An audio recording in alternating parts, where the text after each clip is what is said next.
Hey, thanks for coming. Boy, the bridges are all messed up again. Okay, so what's the victim's name? Alex Woods. He's 5. And when did he go in the water? About 10 this morning. 10 o'clock this morning? Yeah. Where are you going, over here? Actually, no, over on this other pier here where the red flag is. Oh, yeah?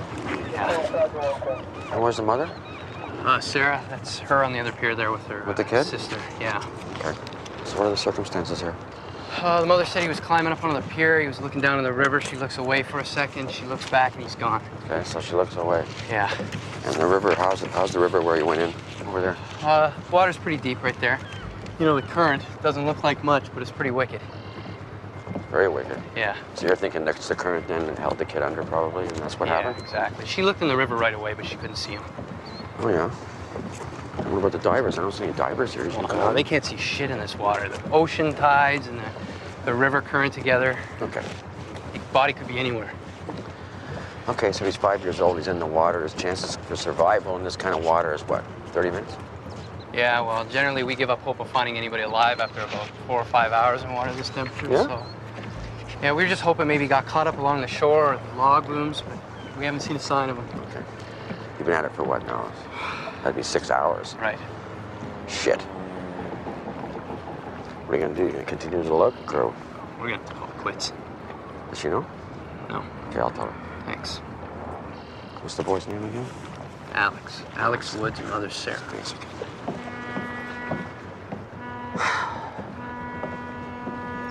Mrs. Woods? Yes? Hi, my name's Dominic Da Vinci. I'm with the Vancouver Coroner's Office. Did they find him? No, ma'am. Not yet. Why are you here if they haven't found him? Well, in some situations, The investigation begins before a body's been retrieved. Situations like this, normal. You're here to tell me that he's officially dead. Yes, I am. I'm very sorry for your loss.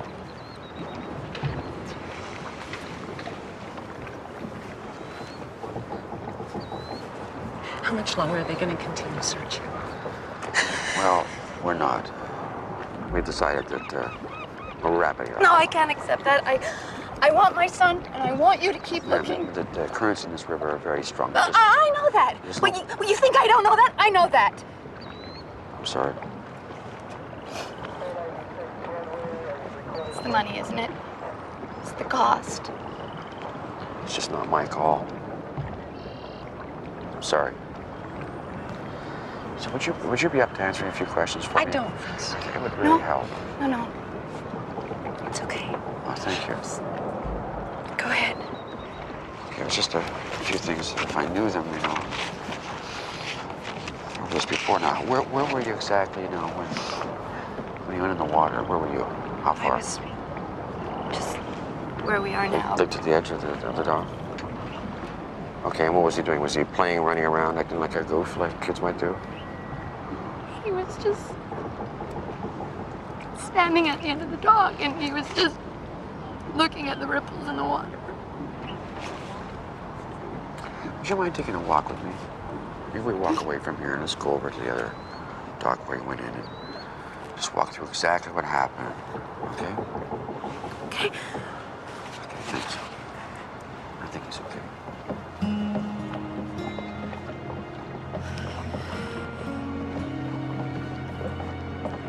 Whoop.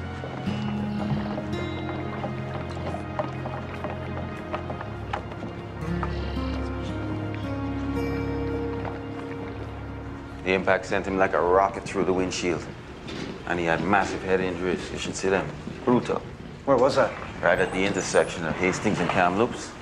Car slammed into the ass end of one of those jumbo pickups. Any witnesses to the accident? Oh, yeah, and they're all saying that the pickup was properly stopped at the light. But the car drove right into him, full speed, didn't even bother to brake. You're saying he was a doctor? Yeah, Ian Stroud. He turned 40 today. There was massive trauma where his head went through the windshield. But you can also see on the right side of his skull, there's an exit wound. Oh, yeah, there it is. And on the other side of the skull, here, there's an entry wound. There's no way you would have caught that on the scene. His head was too damaged from the impact. I discovered it during the autopsy. So the bullet came in through the open driver's side window. It hits him, he dies instantaneously, and that's why he slams into the pickup, yeah? Right. Any idea what the weapon might have been here? Something high-powered. Handgun, rifle, could be either. Yeah. What about the angle of entry or exit? Well, without knowing the exact position of his head when he was hit, it's speculation. You know, magic bullet, where to come from. Where's the doctor's car now? It's at the impound. We should get that over to the forensics garage right away. Yeah. Hate you notify the next of kin? Doctor's wife? Yeah, she's coming down. Yeah. She didn't happen to say what the doctor was doing or where he was going or anything like that? Well, yeah, you know, his practice is at the corner of Hastings and the 9 Mall. They opened at 9, the accident was at 8:30, so we're kind of assuming he was on his way to work. Yeah, well, when she gets in here, would you let us know? Tell her that we need to hook up with her. Yeah, okay. Hey, also, Winston, I'm gonna need that list of witnesses there. Yeah, man, I'm faxing that all over to you. Hey, Sonny, nice catch. We should head over to the scene, take a look, and then run down, take a look at the car. Yeah, you know, I'm gonna need to get some food somewhere in there. Oh, hey, you got any money? I think I left my wallet in my other pants. Better broke than naked.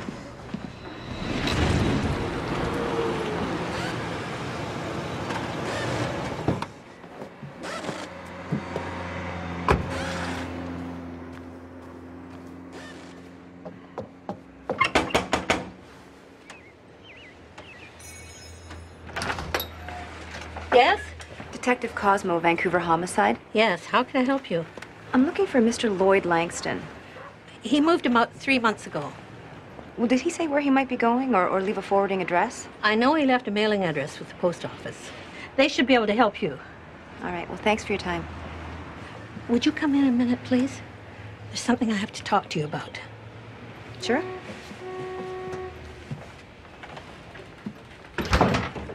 So what's on your mind? Did you see the man working on his car out there?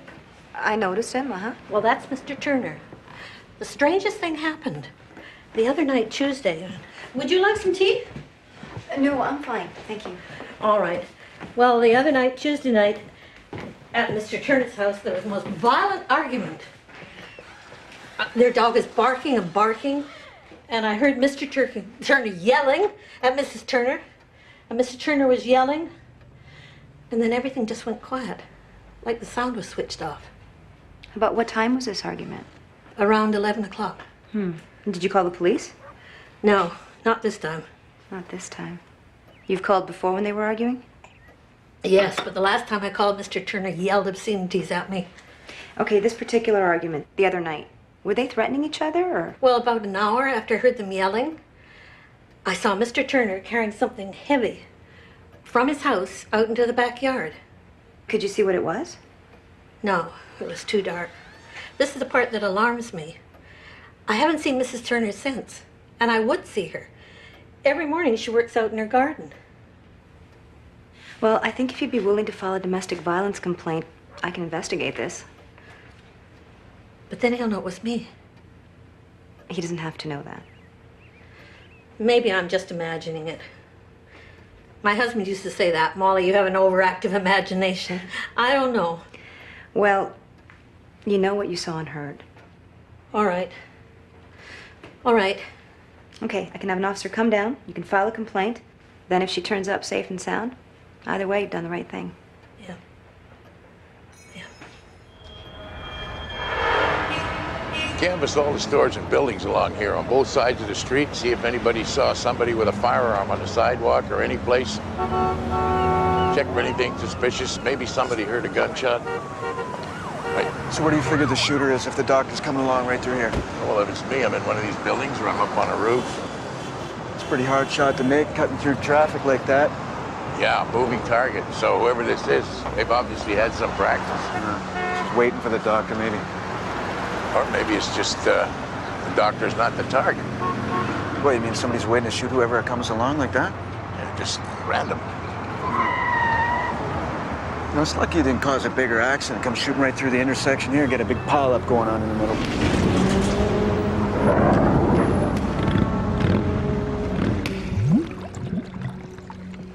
Dee? No. Yeah, you might want to take a look at this. This what? This file. I was entering your notes on the drowning, and I found a previous entry for the mother, Sarah Woods.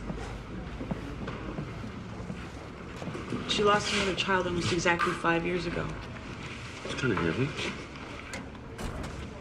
What's this? Hiking accident? What else is? Oh. Number of blows to the head, which could have been caused by the fall down the cliff or a blow to the head. Shit. I don't like the smell of this.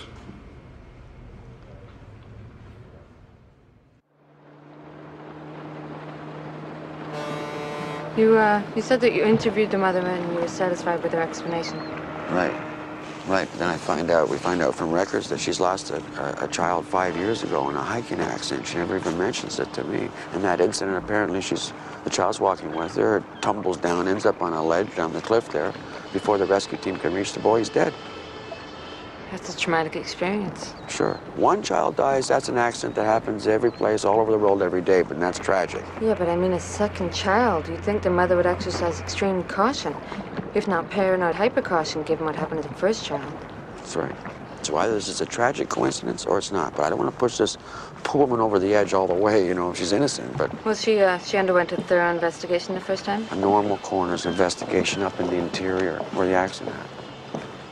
But you're thinking that now maybe that wasn't an accident? In light of what's just happened, I gotta think that, absolutely. And, you know, I gotta give you the heads up on this in case the whole thing ends up tipping your way, which I think it might. Yeah, but there's no body yet. No, not yet.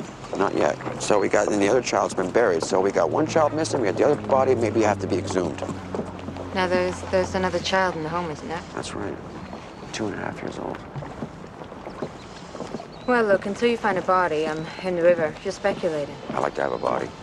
I don't mean investigating a third death in this family down the road. Not good. Okay, well, I'll foot the bill if you want to continue the search. That would be very helpful, Sergeant. Thank you. Okay.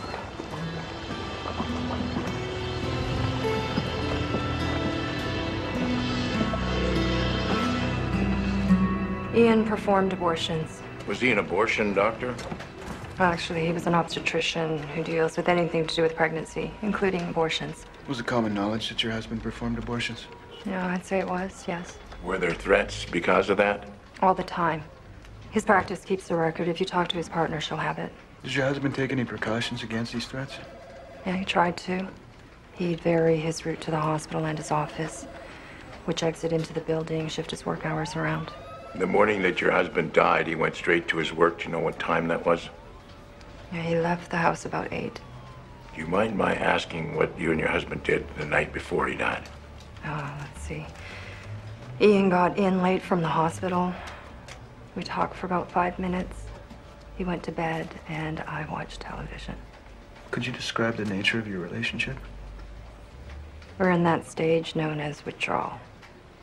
Do you know if your husband was having any relationships outside of the marriage? No, not that I knew of. And did you work at his office? No, I work at the hospital in the ER.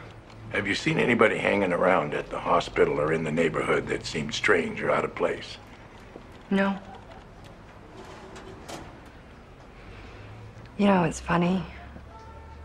We talked about this maybe happening someday, but I never really believed it.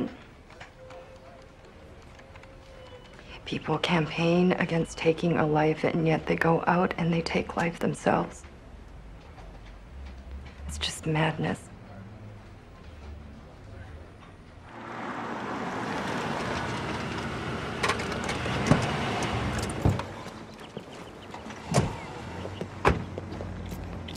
Excuse me. Yeah. Fred Turner?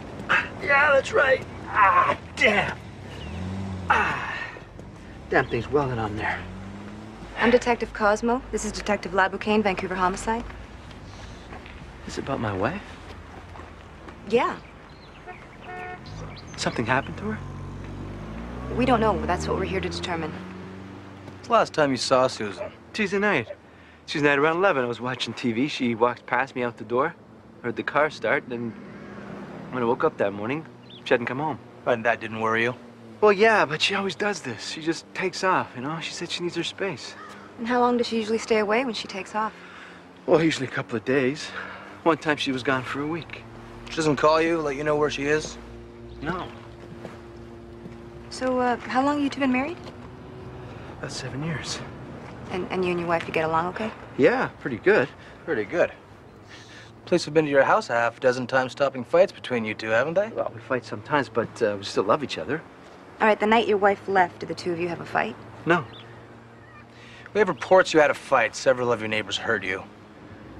Well, we had a little fight, but that's not why she left. We made up after the fight, then she left. What about friends or family? Do you think they might know where she is? I don't know, but you could talk to her father. Okay. We're gonna need that number and a list of her friends. Okay. Do you mind if we, come in, have a look around?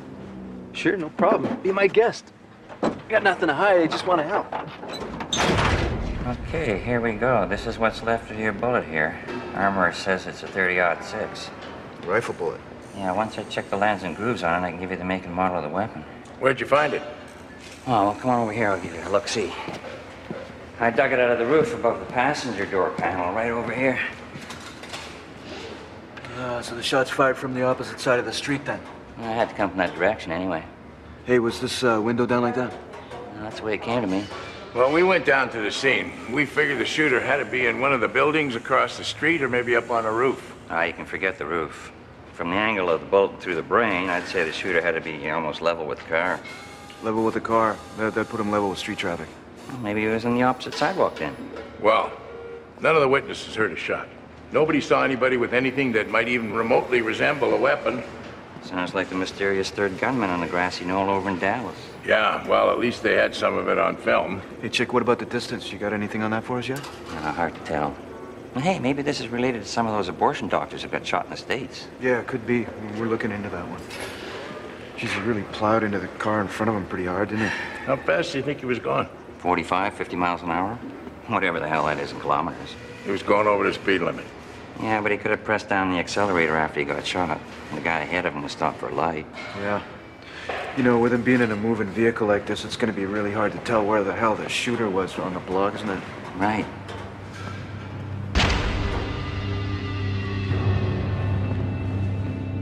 What's this bruise here on your shoulder? Got that from hauling fertilizer from my wife's garden. Well, this cut here on your hand. How'd you get that? I got that on the truck. I was out there working on my truck. You saw me, right? Look, I don't have to be showing you my cuts like this, okay? I just want to get this all cleared up right now. Okay, how about this cut on your forearm here?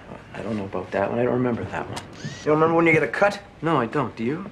Yeah, actually I do. I'm scared shitless of getting the flesh-eating disease. Those your wife's suitcases in the bedroom? Yep. And why she didn't take one, I don't know. It also looks to me like she didn't take any of her clothes with her. Well, she took the car. You can see that's gone. See a dog dish. She also take the dog? No, the dog ran away that night, too. You can't keep anybody at home, can you? What's that on the wall there? I don't know. That looks like blood. Is that blood? Okay, come on. You and me are gonna go in the bathroom so I can check you with your pants off. Come on.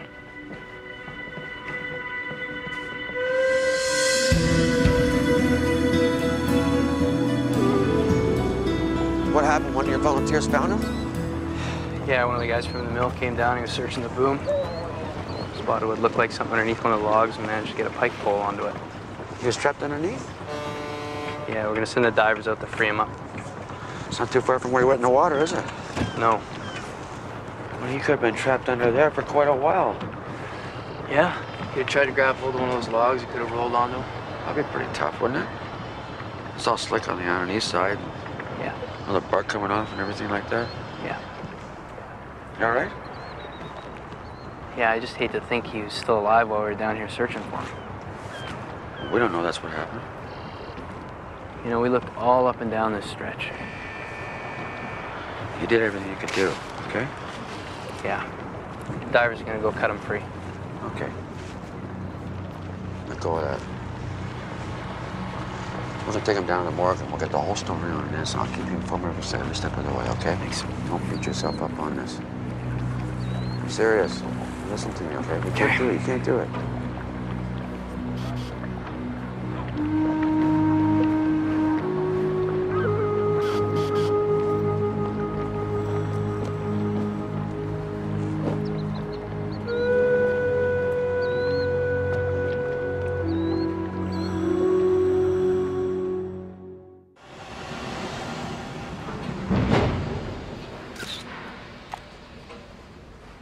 I'm looking at the body of a young male, identified by relatives as Alexander Woods, age 5 years, Caucasian. There are dozens of skin abrasions and bruises immediately visible, some appearing to be caused by incidental contact with foreign matter, some by repeated abrasion. These artifacts are present on the head, the neck, the upper and lower torso, front and back, the arms, front and back. Okay, we're just speculating here, okay? We accept the initial coroner's report on the first child's death. We accept his ruling of accidental. Who did the autopsy? Just one of the pathologists from the interior. He's a good man there. We never had any problem there before. Top-notch fellow. And what were the circumstances in that instance? Again, the mother's out with the child. They're hiking. The child disappeared around a turn out of view and then fell to his death down the cliff. Okay. Now, the mother, all of a sudden, she is being extended all kinds of sympathy. She's the center of attention. She's in the newspaper. She's the focus of a tragedy. Did she ever receive any counseling? I don't believe so. Okay. Okay, so now some time's passed by, and now suddenly, not so much attention, right? There's no cards, letters, newspapers, none of that shit. She wakes up one morning, and she misses being the center of attention. So you're talking about a variation on the Munchausen by proxy syndrome? Yeah. Well, as far as I understand it, that syndrome applies to people who gain attention by first making their child sick and then extending that attention, not by killing the child. Oh, no, sometimes they kill them. A small percentage. This may fall into that category, the small percentage. So what you're really asking me is to approve the exhumation of the first child? Yeah. Well, why don't we just wait and see what the pathologist comes up with? It may not even be necessary. So that's how it's going to be around here now. Is there going to be on a case-by-case kind of scenario here? Is that what you want to do? You know, you don't even give me the leeway to... Dominic, I am not questioning your judgment here. Really? Okay, but until I can defend our budget before the Attorney General, line item by line item, then yes, I'm afraid it's going to have to be case by case. Okay. All right, okay. So, we're on a case-by-case thing then. In this case, I'm asking you for an exhumation, okay? How long has the body been in the ground? How long has the body been in the ground? 5 years. Well, then I'm going to have to say no. Look, if they couldn't prove anything other than accidental 5 years ago, we don't have much to go on now, do we?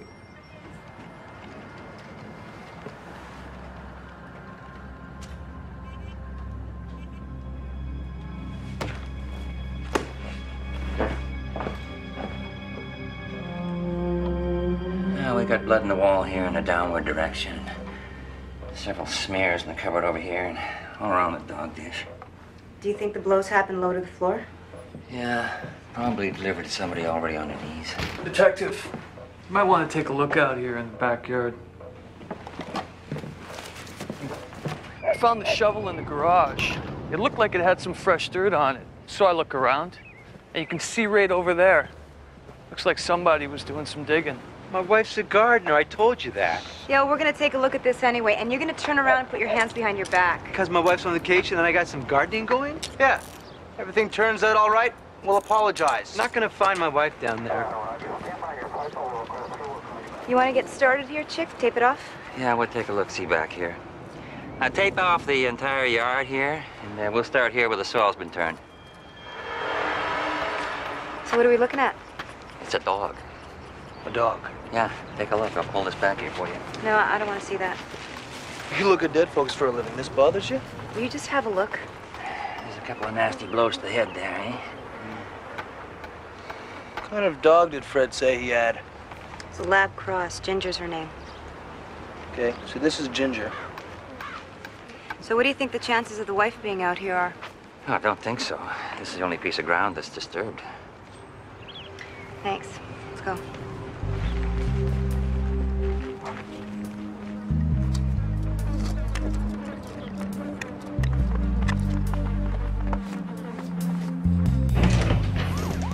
It's mostly letters. There's some email on disk and a few tapes, phone calls from the answering machine. I've also listed some of the pro-life websites where our names appear as targets. There you go. Anybody stand out there we should be taking a look at? It could be anybody. I don't know. I mean, we take precautions. We have security, private guard, cameras. They still find us. You and Dr. Stroud shared the partnership, just the two of you, is that right? Yes, we opened it 10 years ago. 10 years, that's a long partnership. How did you get along? Professionally, good. So you'd say he was a good doctor then? His patients thought so. How about off the job? How'd you get along there? We had our problems. What kind of problems? He owed the practice money. You're a little bit worried about that? Well, it caused some friction, but it didn't threaten us from staying in business. And what was the nature of his debts? How did he incur those? He was a gambler. It was petty, really, but it adds up. He said it was to deal with the stress. Okay. Are there any other problems that we should know about? No. You might want to think about shutting down the office for a few days till we get a chance. I can't do that. I'm sorry. You should think about hiring some extra security. We have extra security already. Detective, there's someone here to see you.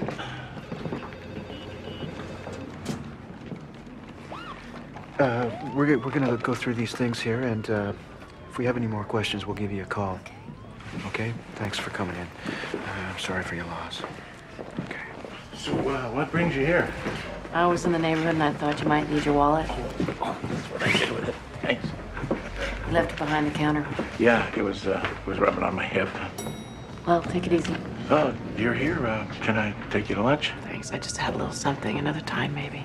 Okay. Thanks for taking the trouble. It's no trouble. Take care. I'll see you next Wednesday. Okay?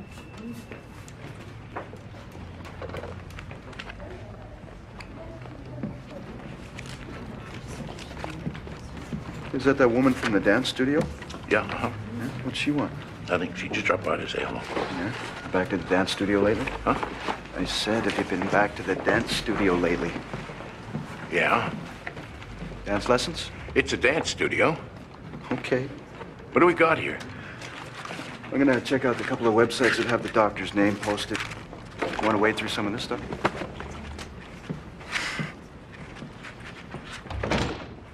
I know this is a very difficult thing to ask you to do, but I wondered if you might explain or recall for us how your wife Sarah described the events that surrounded the death of your first child, Max. Well, she really didn't describe it to my satisfaction. And I don't mean that in the sense that I never would have accepted it.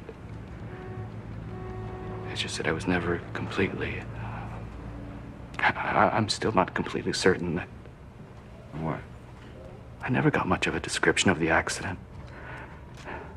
All I got was an apology. And how were you getting along before the accident? You and your wife, you getting along okay? No, not really. We were talking about separating. And after? Well, she was completely devastated. I mean, we both, it was a mess. We were depressed for months. So you stayed together, and that's when you had your second child, Alexander, I guess. Yeah. That was a mistake. No, I loved Alexander. No, I don't mean he was a mistake. No, I know exactly what you mean. Don't worry about it. It's just that in retrospect...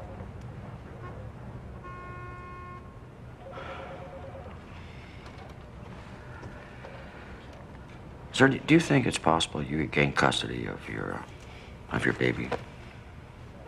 It's not my child. That's not your child? No, she got pregnant by another man after me, and I don't even know if they're still together. From what I understand, he didn't even want kids.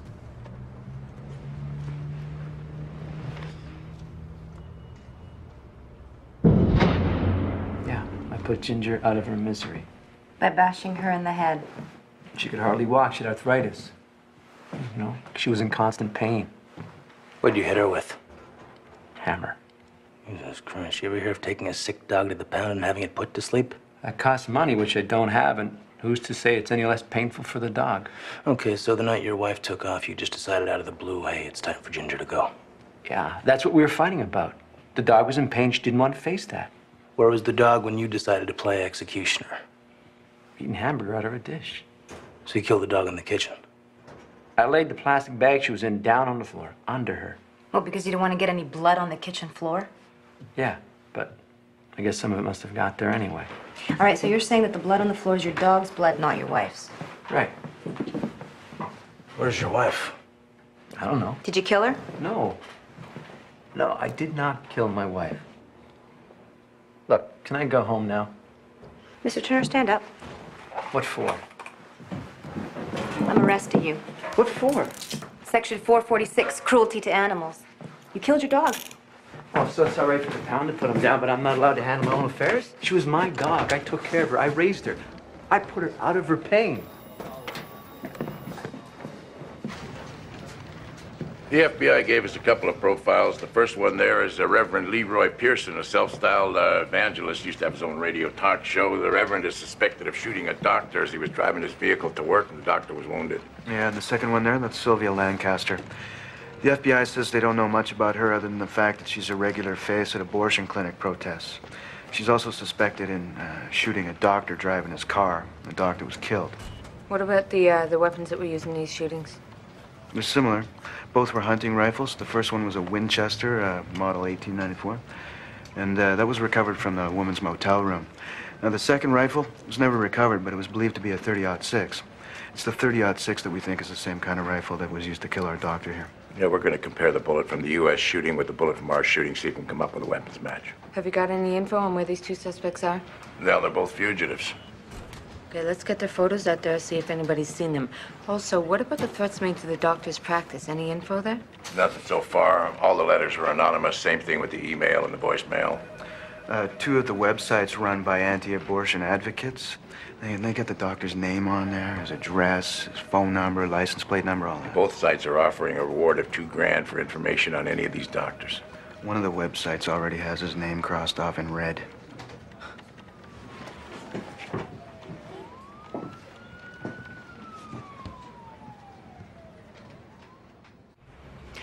cause of death is drowning, but I did find that Alexander suffered a blunt trauma wound to his forehead at some time prior to his death. It appears to have fractured his skull. Yeah. And whether that rendered him unconscious, impossible to tell. And we found him underneath a log boom, eh? Right. Well, that's possible. If you mean, did he strike his head against a log? It's also possible it could have come from another object, say, as in a person giving him a blow. It could have been. I can't determine whether it was or not, sir. How long did that happen before he drowned? Well, long enough to have formed some bruising, but how long? I've got no idea. I did find some splinters underneath his fingernails from wood, which I recovered. And that would indicate a scrabbling, a grabbing at either the pier or a log, something like that. Yeah, there's a lot of logs in that water there. Well, he's going downriver. He's going to be grabbing at everything he can. So all we really know is that he banged his head and he drowned. Yeah. She lost another child, is that right? Yeah. Well, what's that autopsy report look like? Here, take a look at this. See if you can pick out the prisoner who beat you. No, I don't recognize any of these guys. Okay. So you want to tell us what happened? He was eating lunch with me. Everything was okay when he thought that I killed my wife. But I told him I was in jail for killing my dog, and that's when he started hitting me. Saying, you know, you gotta draw the line somewhere. You can't put me back in there with those guys. Well, we'll see if we can arrange protective custody for you. Yeah. Do that. Sure. You tell us what you did with your wife, and we'll see about it. Have you talked to her father? Her friends? Maybe they know? Yeah, we talked to your father-in-law, but he doesn't know where she is. We've talked to her friends, but they don't know where she is either. We've got a bulletin out on her car, but nobody's seen it. Your wife hasn't bought a bus, train, or plane ticket. She hasn't used any of her credit cards or her cash card. In fact, the last time your wife was heard of on this planet was in your presence in your house last Tuesday night when the two of you argued. And then we come along and find all that blood on your kitchen floor. That's my dog's blood. Not all of it. We had that blood analyzed, and it turns out most of it's human blood. Is that going to turn out to be your wife's blood? Well, she cut her foot. She was walking around. Maybe that's where it came from. And that happened earlier in the day before we had the fight. So how come you're just remembering this now? Because I'm just remembering it now. I didn't kill Susan. You want to charge me for killing my dog? Okay. When that's done, I'm going home. Until then, you want to speak to me again? You can talk to my lawyer. This is the driver's side window? Yeah, the guy who towed the car rolled the window down so he could secure the wheel. And then I had a hell of a time getting out of the panel because of the crush, which is why I didn't catch it right away. Here, take a look at this. Oh, yeah, I see that. What is that little half moon at the top there? Yeah, that's what I'm talking about. That's gunpowder residue. So the doctor had his window rolled down? About what, halfway? Yeah, somebody shoots through the part that's open, and the blast from the muzzle of the weapon leaves the residue on the exposed glass. Now, how close would you have to be to leave residue like that? About 3 or 4 feet. Jesus, that means whoever fired the rifle had to be practically right next to the doctor's car. Maybe another driver. Right. Right. He's got the rifle barrel propped on the passenger window, pulls up alongside the doctor, bang, and then he steps on the gas. Light just changed, but he beats it through anyway. Running the red.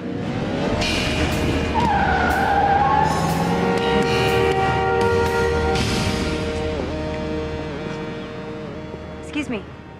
Susan Turner? Uh-huh. I'm Detective Cosmo, Vancouver Homicide. How can I help you? Did you know that we've been looking for you, Mrs. Turner? No, I didn't. Why? Where have you been? I've been on Salt Spring Island camping. Well, we have your husband in jail downtown. Why? What did he do? He killed your dog. Oh, he did. Okay. Were you aware that he was going to do that? He said he was. We had a little argument about it. Okay, so you knew about that. And did you know that we've also been looking at him as a suspect in your murder? Me? No, God, no. We had a domestic violence complaint filed the other night. Oh, yeah, well, we fought, like I said, but I mean, he never threatened to kill me or anything. Okay. So you didn't read any newspapers over there on the island, listen to the radio? You had no idea we were looking for you? No, none. I mean, I go there to get away from all that noise. So you weren't just letting him stew over there in jail to teach him a lesson for killing your dog? No. Right. What's gonna happen to Fred? Well, he's at the remand center, waiting to appear on charges of killing Ginger. Is that like a fine, or could he go to jail for that? He could do 6 months if the judge felt like giving it to him.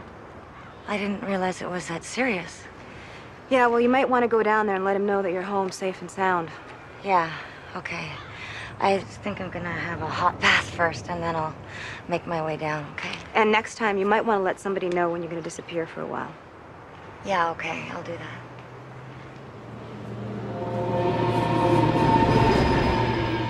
See, I'm reading from the autopsy report here, and the pathologist recorded a number of blunt trauma blows to the head. Now, these could have been caused by that fall down the cliff, or it could have been by an actual blow to the head. But the child was rendered dead not by these, but by prolonged exposure in inaccessible terrain. That's right. That's right. The rescue team couldn't recover the body from the mountain for almost 24 hours. Which to me sounds very similar to the present circumstances and what happened to Alexander down by the river. What are you suggesting? Well, it's my job as coroner to investigate these deaths. Max's death was already investigated. It doesn't mean I can't or I won't continue to investigate it. If you think you're the first person to accuse me of killing Max, you're wrong. Really? Oh, I see. So there's a number of people that have been concerned about Max's death, then? There were people who suspected me, and those who supported me. Whatever your opinion is, it doesn't make it so. If I'm one of the tiny percentage of people who suffer the death of more than one child, that makes me unlucky, not guilty. You know, some people might say that having a second child die in unsupervised circumstances might suggest that you were being irresponsible. It had nothing to do with you being lucky or not.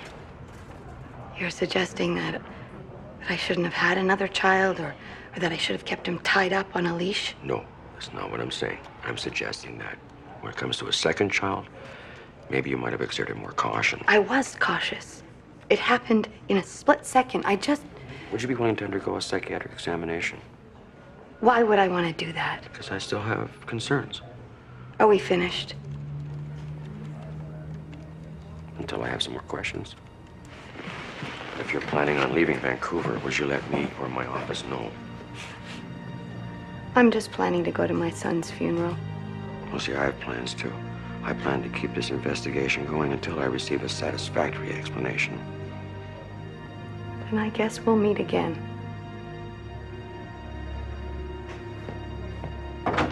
The FBI says they don't have anybody that shoots from a moving car that they know about, so our guy's new on the scene. But, I think we got lucky. This could be our guy right here. This is one of those intersection cameras they used to catch vehicles running red lights. Right, this intersection there, that's the one where our doctor got shot. 3 cars ran the red that day, and if you look there, the blue Chevy racing through, that could be our guy. You can kind of make out a license plate there. It's what, Ontario? Yeah, it's registered to a Thomas George Cooley. He's 24 years old. The address is his parents'. The RCMP out there are going to talk to him, see if their son's been around lately. Is this Thomas Cooley registered anywhere on the system? No arrest record, but he was in the Canadian Army. He was in Kosovo. He just mustered out last month. Is he on anybody else's radar? He doesn't belong to any anti-abortion groups that anybody knows about. So maybe this is the guy just running red lights? Yeah, maybe. But his Army record indicates that he's a hell of a marksman. The sergeant said he could hit a moving target 300 yards. Jesus. Run for cover.